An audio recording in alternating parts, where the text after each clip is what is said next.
Bismillahirrahmanirrahim. Assalamualaikum warahmatullahi wabarakatuh. Alhamdulillahirabbil alamin wa bihi nasta'in ala jami' umurid dunya waddin. Wa nusalli wa nusallim ala nabiyyina Muhammadin wa ala alihi wa ashabi ajma'in. Amma ba'du. Puji syukur kita haturkan kehadirat Allah Subhanahu wa taala. Pada pagi hari ini kita sudah dapat menghadiri salat Jumat, salat subuh, astagfirullah. Salat subuh berjamaah, ya alhamdulillah. Kemudian sesuai dengan jadwal sebenarnya Buya kita, ya Pak Khairul Anwar, beliau kemarin mengabarkan sakit, ya sakit. Kita doakan mudah-mudahan beliau segera disembuhkan Allah. Kembali memberikan wasiat tausiah rutin kepada kita setiap subuh, ya, hari Sabtu. Allahumma shfi anta syafi shifa la yughadiru saqama, amin. Baiklah, mengisi ceramah subuh pada pagi hari ini didasari dari surah An-Nisa ayat 36. Wa'budullah wa la tusyriku bihi syai'a, dan sembahlah Allah dan janganlah kamu memperserikatkan dengannya satu apapun.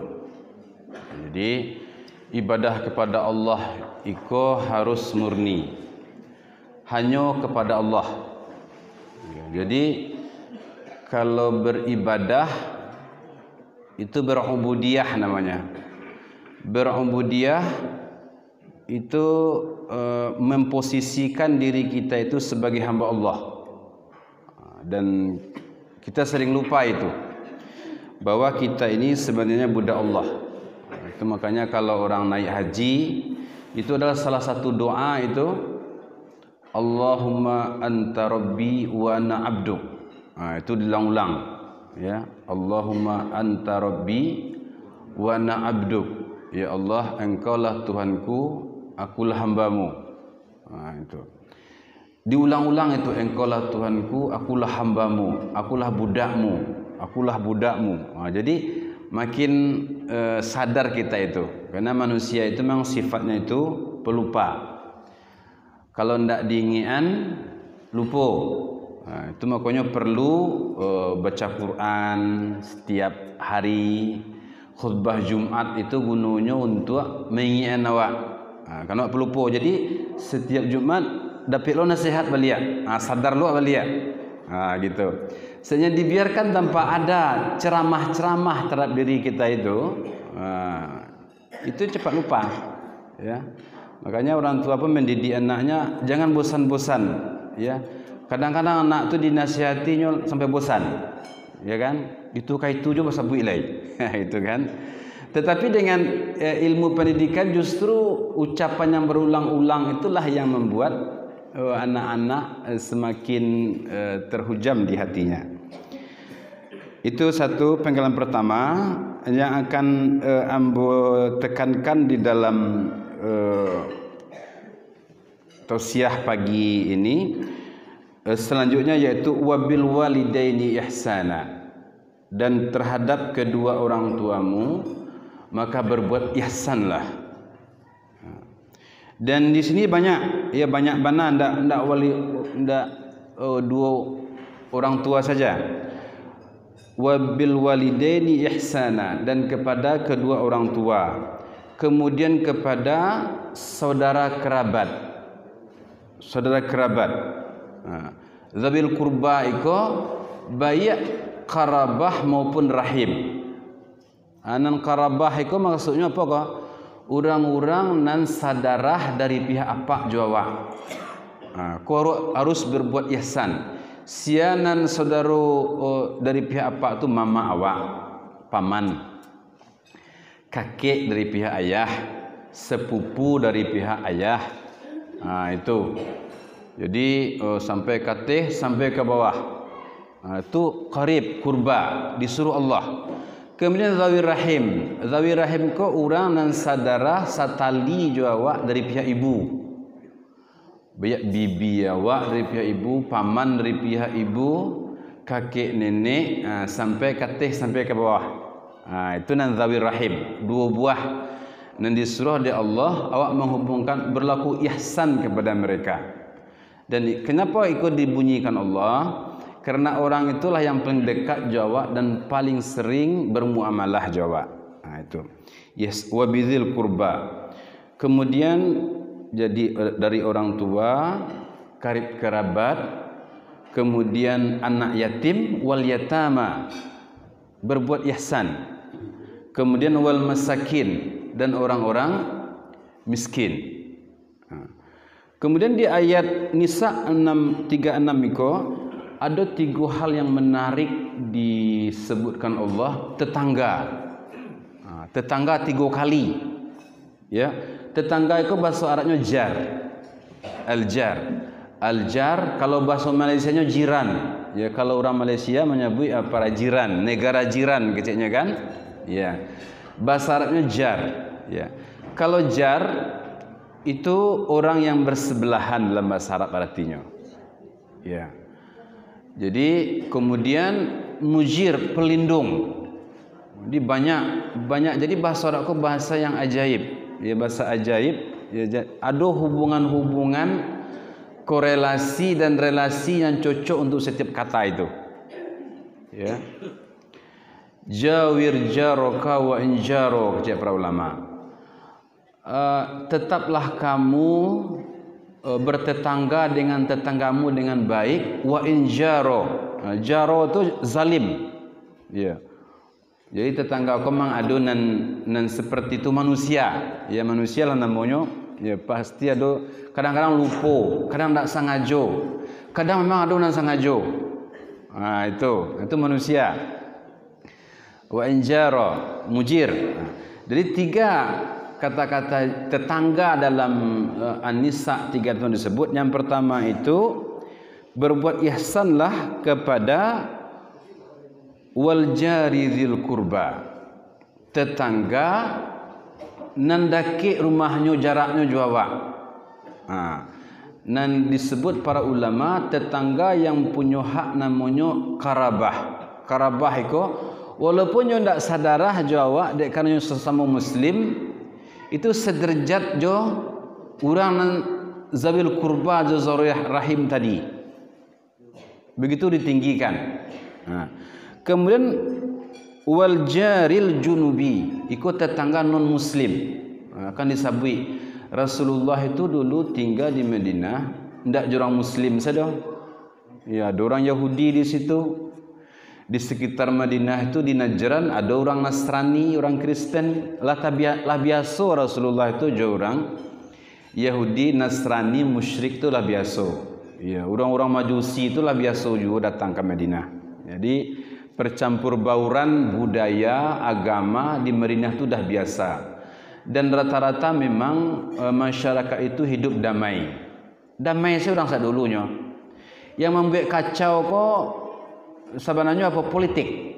Ya, kepentingan penguasa, orang-orang berpolitik mencari sesuatu yang menguntungannya mendapatkan yang dari kekacauan itu. Indonesia misalnya, ya kan? Itu hidup bertetangga orang damai-damai saja. Saya dulu dan bisa diselesaikan secara adat istiadat, budaya yang baik, musyawarah itu selesai. Tetapi ketika itu didesain menjadi sebuah kegaduhan, itu memang susah ya menyelesaikannya. Itu wasahibu bil jambi, dan teman tetanggamu di sampingmu. Itu ditafsirkan dengan rekan kerja, berbuat ihsan, relasi bisnis. Itu ayat yang luar biasa lengkap itu ya. Wa binis sabil, dan orang-orang yang dalam perjalanan. Wa ma malakat aimanukum. Wa ma malakat aimanukum itu artinya para pegawai, orang-orang yang bakarajo awak, para pegawai awak, bawahan awak harus berbuat ihsan. Ini yang menarik dalam surah An-Nisa ayat 36. ikut sebenarnya berbuat ihsan kepada semua orang sekeliling kita. Jadi justru yang lebih prioritas, lebih utama untuk kita berbuat ihsan itu adalah orang dekat dengan kita. Yang paling dekat jauh orang tua awak. Ya, orang tua. Kemudian saudara dari orang tua awak. Dan biasanya mereka hidup sekeliling awak. Ya, kalau suku di Minangkabau, awak hidup di suku awak dan mereka sekeliling. Dan awak wajib berbuat ihsan kepada mereka. Ya. Apa itu ihsan? Ya. Kalau ihsan di dalam ibadah, ya'budullah ka'annaka tarah. Sembahlah Allah seakan-akan kamu melihatnya. Jika kamu tidak melihatnya, maka Allah melihatmu. Tetapi dalam muamalah, apa itu ihsan? Ihsan itu suatu perbuatan yang tidak menyakiti. Itu ihsan. Tidak menyakiti secara perbuatan maupun lisan. Ya. Baik zahir maupun batin, sengaja ataupun tidak sengaja. Itu ihsan. Kalau tidak seperti itu, tidak ihsan. Ya, zahir batin. Maka di akhir ayat itu Allah berfirman, innallaha la yuhibbu man kana mukhtalan fakhura. Sesungguhnya Allah tidak suka orang yang mukhtal fakhur. Mukhtal itu sombong sikap. Ya, mukhtal. Ya, mukhtalan. Fakhur itu sombong lisan, sombong di ucapan. Jadi sombong itu terbagi dua. Jadi ada sombong dari perbuatan sikap, kan bisa juga membuat orang seperti sombong. Nah, yang kedua fakhur. Fakhur itu sombong you mana bagi cian betul ha. Itu. Jadi meninggi, berbangga-bangga, itu nan mukhtalan fakhur. Jadi balik awak ke tempat awak berbuat ihsan tadi. Ihsan itu tidak boleh menyakiti, ya, tidak menyakiti, baik zahir batin, sengaja tidak sengaja, kemudian secara perbuat sikap ataupun secara ucapan. Itu yang ihsan. Kemudian ihsan itu satu lagi, tambahan ihsan itu melakukan sebuah perbuatan yang patut dilakukan. Itu ihsan. Jadi kata-kata patui, itu sangat dipakai dalam beragama. Dalam ada istiadat awak kan ada kata tahu jonan patui. Jadi anan padanan kata nan paling cocok dengan kata tahu jonan patui di dalam adat Minangkabau, ya, dengan syarak itu ma'ruf. Kata-kata ma'ruf. Makanya apa yang diajarkan oleh adat istiadat itu sangat sejalan dengan syarak. Ya, syarak. Itu dalam patui. Itu nan ihsan. Jadi berbuat sesuatu nan patui, kok kayu wawa, kok balabih harato wawa. Sudah tu kekurangan saudara wawa. Patui awak bantu. Buruk kalau tidak dibantu. Kan begitu. Itu nan patui. Kok li bakal labihan. Kok nampak awak bakal labihannya tapi you tak taluk membantu do, you bajaleh-jalehan ba rancak. Rancak bahasa nangati orang dek karena itu nan ihsan. Tidak menyakiti, ya, dan melakukan hal yang semestinya. Kelebihan awak sudah tu orang awak sedang berjalan, nampak orang gaib sedang jatuh. Dan kalau orang lah gaib tentu payah tagaknya. Nan berjalan ku anak muda, anak patui kira-kira. Kalau berjalan senak muda tadi itu ndak patui, ndak ma'ruf gitu. Naik di atas bis zaman dulu ya, kini kok jarang orang naik bis, ya. Di atas autobus sudah tu ada orang gaib tagak atau orang perempuan ya sedang barik tagak, ada anak muda duduk badan gagah awak rancak. Tu ada orang gaib duduk saja patui nak nampak pemandangan tu. Itu tak ma'ruf, mungkar itu. Jajuk orang macam lihat. Tu sagagah ku awak, ababai seduduk. Tu orang nang gaib tagak, akan buruk karajo tu. Itu nak patui, itu ndak ihsan. Jadi mudah mengukurnya perbuatan-perbuatan ihsan itu. Baiklah biasanya awak jo beliau ko 6 kurang seperempat, tinggal 10 minit lagi. Ya, sebab setelah aku ada undangan, ya ada undangan dari Pak apa ya, Pak Haji. Kemudian wal jari dzil qurba, tetangga awak ko dianggap diderjatkan dalam Al-Quran itu samujo karib kerabat. Karib kerabat, barat tingginya tu. Maka kata-kata wal jari dzil qurba itu tafsirannya disuruh para ulama tetanggamu yang muslim. Wal jaril junubi tetangga yang non muslim. Kemudian wasahibu bil jambi itu artinya orang-orang nan basamu jawa. Anan samu jawa nan banyak dulu dalam bisnis orang Arab itu samu-samu musafir, perdagangan bisnis.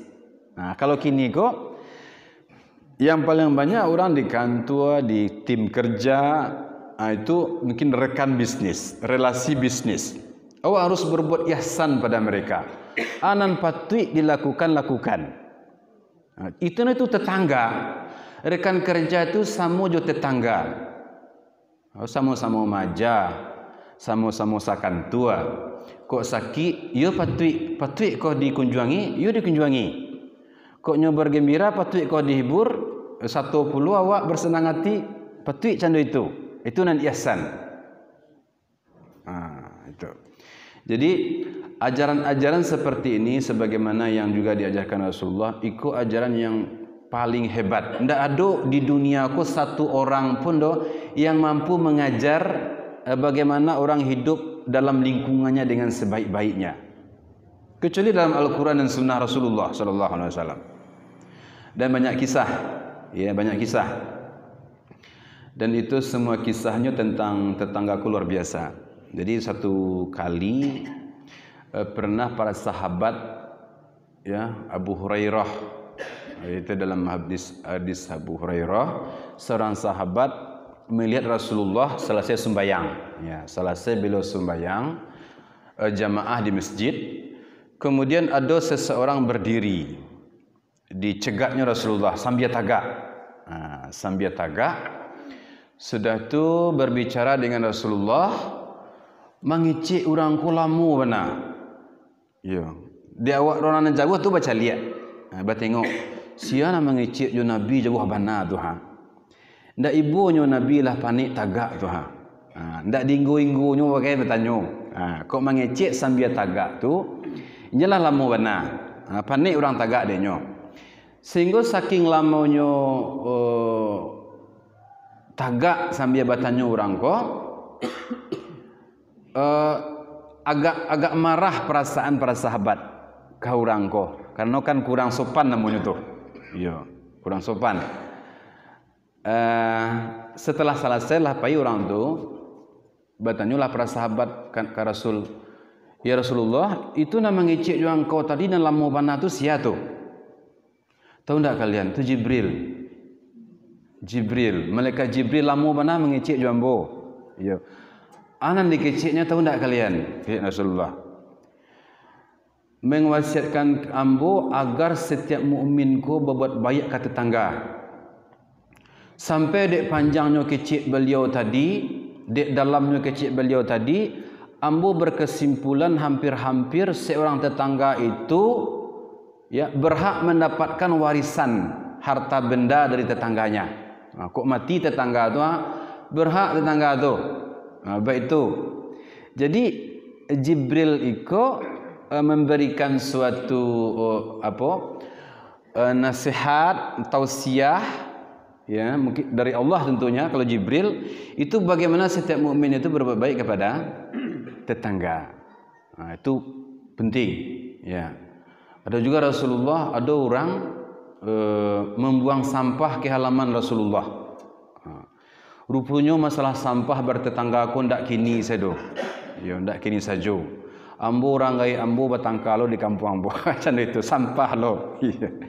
Jadi sudut rumah ikut perbatasan tanah. Jadi ya. Sudah tu jadi nabaa doh di lataan di siko, tapi setelah di lataan sampah aku dibakar di ke orang gaib. Jadi aku ndak berapa bakar, laba tu tumpuak laba bentuk baa di situ. Akhirnya ndak enak. Sesuatu yang menimbulkan tidak enak hubungan antara tetangga dengan tetangga itu bukan ihsan. Bukan ma'ruf. Ya. Dan awak disuruh berbuat ma'ruf, tidak boleh menyakiti tetangga. Dan itu pertaruhan iman loh. Pertaruhan iman.